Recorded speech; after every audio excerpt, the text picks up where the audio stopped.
Got the ones that match my outfit, which I'm really thrilled about. I really should have the Cardinal ones because we're going to go through Saturday and Sunday games this week, and we're going to expand on the whole weekend. We get to pick a player, a coach, whoever that you want to spotlight in the divisional round. I just mentioned Cardinal. There's a reason why. My guy is Dalton Schultz. Hear me out. 2 touchdowns last weekend for the Cowboys for Dalton Schultz, the tight end. Now, there's a connection to this game, and I will get to it. But Dalton Schultz, most receiving yards he had all season last weekend with 95, 2 touchdowns, matches his most catches he had in a game all season. There is a parking spot open in the NFC, I believe. We got one already for Travis Kelce on the AFC side of things, but there is a parking spot open for power tight ends in the NFC. George Kittle is starting to pull into that spot. But I think Dalton Schultz could sneaky be pulling his car right into that spot. Now, he goes to San Francisco this weekend. He will not be blinded by the bright lights because guess what? He played up there in San Francisco before. College teammates with Christian McCaffrey at Stanford. Look at these 2 guys. Now, McCaffrey was an unbelievable offensive star for the Cardinal because of this guy, a big blocking tight end in his time at Stanford. They're buddies, big Instagram followers of each other. They get to go head-to-head now for the first time this weekend. An awesome matchup. But Dalton Schultz, make a name for yourself this weekend. Beat that NFC tight end, the parallel, if you will, to Travis Kelce. Looking pretty good in those shades. I like it. I like it. Peter, you're up. Good job there, with your guy. Yeah. Go. This jersey is getting a lot more use than I think anyone expected when I got it last month. This is right here. Isaiah Hodgins. He's in the spotlight last week in the spotlight. He lit it up. In every single game that Isaiah Hodgins has, we learn more and more about him. This here was him. Week 14 against the Eagles when we didn't even know who Isaiah Hodgins was and wasn't really, and it's like, who's 18? Now he's a household name.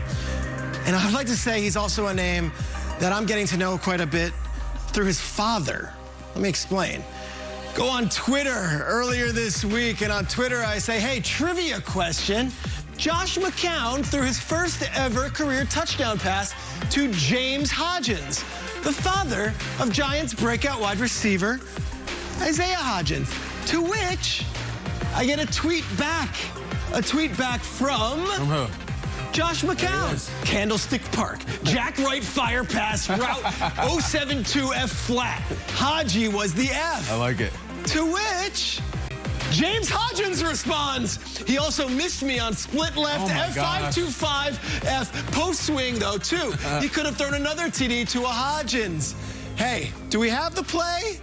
Yep. Can we see Josh McCown's pass to James Hodgins, big 42, the fullback, touchdown. James Hodgins, also known as Haji, his son Isaiah Hodgins, he'll be going at it. Josh McCown will be watching. I will be watching. James Hodgins will be watching. Kurt Warner, who won a Super Bowl with James Hodgins, will be watching. Star of the game, Saturday night, Haji. We are the Hodgins show of record. We're even calling him Haji now. Haji. GMFH for Hodgins. I'm going to make mine very simple. I'm going to talk to the Philadelphia Eagles center, Jason Kelce. This is very, very simple. You're a great guy. Everybody likes you. You're a great dude. It is time to be a bad mother. Let's go to work. The other team's best defensive player is going to be right on your ass, Jason Kelce. This is not time for mummers costumes, wacky game day outfits, Christmas albums, podcasts. It's time to remind the world that you are the baddest center in the world. They cannot win if you don't win your matchup. Jason Kelce, go kick some ass. Let's go. Let's go, McCourt. Of course, everybody does all the talking, so they're in my ear like, yeah, you have to rush yours, you have to hurry up. And of course, I'm doing a Jacksonville Jaguar. Foye Oluokun is my guy who is in the spotlight, and everybody at the network is like, we can't talk too much about the Jacksonville Jaguars. This guy, 376 tackles in the past 2 seasons, led the NFL, had 13 last week. What about the Cowboys, Jason? The Chargers. I want to talk about the Jags. I want to talk about the Jags. They're the guys that came out of nowhere. And Foye, he has to do a lot this weekend. Kelce, the running backs, McKinnon and those guys. Foye, get it done. It's the new thing. All right, Mike McCarthy really delivered those dance moves. He served them up. Cowboys 49ers, the outcome of this matchup will hinge most upon what, Kyle? On the play of Dak Prescott. This is a big day for Dak. This is the biggest day of his career. I don't know if this is the biggest day of his life. This is a massive, massive day for Dak Prescott. Got to play well.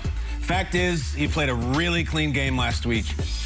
He has not strung two of those together all season. And I hate to say, well, you got to cut down on turnovers because it sounds so lame. And I'm going to say you got to develop the run game and win the special team. Dak, you can't throw this thing away. They don't have a shot if Dak throws a couple picks and fumbles against the Niners. They're too good. And I would just say, if he loses this game, that playoff game last week, whatever, it'll go into the ether. It won't be a part of any sort of legacy, any sort of conversation. It was that time he beat that crappy Bucs team, and then on a Monday night years ago, if you win this game, then all of the money, all of the mattress commercials, all of the media, all of the Jane Slater reports on your health, and all the stuff is like, Dak Prescott is in a bleeping title game with the Dallas Cowboys, and he took out the Niners to get there. It's big-time stuff. It'll be talked about at the end of your career. Dak, you can do what no Cowboys quarterback has done in a quarter century. That play you made last week where you ran to the left and threw right, I need about 6 of those, though. I need a whole bunch of them. This ain't Tampa. This is a real playoff team with a real roster, real coach, real everything, and they will roll you if you're sloppy with it. Show up, make your name. This is a big Dak Prescott day if the Cowboys are going to win. Oh, right? Let's go. Playoff time. Rolling to the left, throwing back to the right. I need a bunch of those. Hey, week 7, week 9, Kyle. You don't get that. Playoff time, dude. It's playoff. They matter.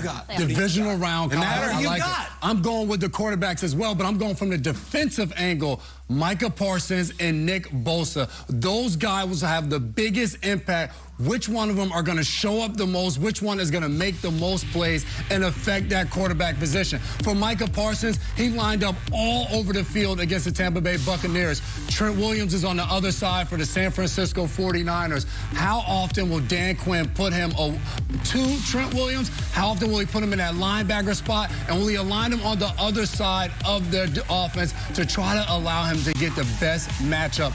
Nick Bosa, we watched him in this wild card weekend be able to affect Geno Smith, not only from making plays, but also creating plays for other guys around him, getting after the quarterback, making him uncomfortable. On the fumble that Geno had, you watch Nick Bosa, he's the one who forced him up in the pocket to make that play. These are two superstars, two phenoms. We've talked about them as defensive players of the year for the entire season. Now we get a chance to watch them both on the same field, and these guys have the most important job because we talk about the quarterback. He touches the ball every single play, and they can affect him with pass rush, and they also can tackle the running back as well. No team in the NFL was beating the 49ers in the second half last week. When it's going, I know. It's going. And what it means is they're going to line their guys up. You're going to know what they're doing. There's not going to be any gadgets. There's not going to be anything. It's, hey, we're going to go McCaffrey. We're going to run. We're going to play action. We're going to get the ball to Debo. We're going to get the ball to Ayuk. We're going to get the ball to Kittle. We're going to get the ball to Juszczyk. We're going to go. When they get that locomotive going, and we saw it burn the Packers in multiple playoff games. We've seen it burn the Vikings in a playoff game a few years ago.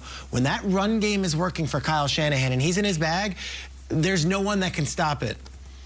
If the Cowboys can stop the run, and they can sort of put a stymie on that thing and make Brock Purdy drop back and be a standard quarterback and have to dissect the defense, they got a shot.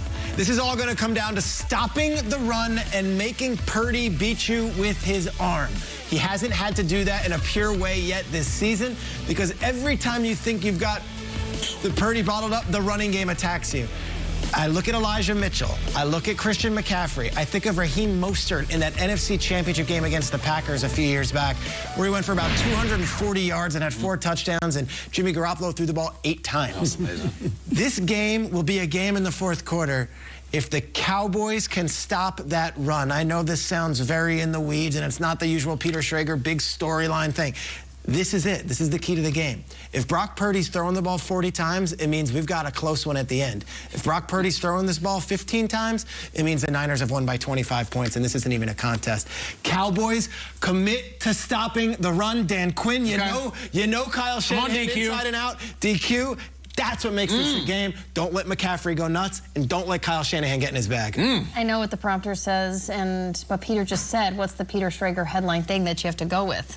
Just imagine. Right. Talk to us. is the kicking game for the Cowboys. Let's get into this. This is my favorite topic of the week.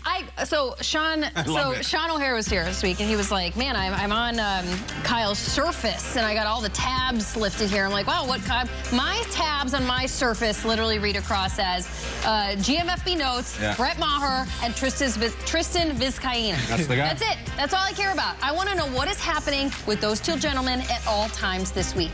This is what the game is going to hinge upon the most. Not because I think it's going to come down to 1, 2, 3 points. I think because the narrative behind the Cowboys and the story that we know and love and obsess about this organization, that's the only way this thing is going, is the kicking game. We can talk about Micah Parsons. We can talk about Dak Prescott. But if this thing doesn't come down to the 2 feet on those two gentlemen, then we are doing something wrong when it comes to NFL coverage, because Brett Maher missed 5 extra points over a span of 2 games straight. 5 straight. Yep. He had a bad day at the office on Sunday. He had a good practice, made 6 kicks on Tuesday. They still signed Tristan Vizcaína to off the practice squad.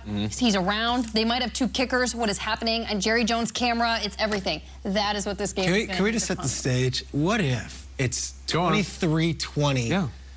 What's it, 21-20? That's what you want. 21-20, 49ers.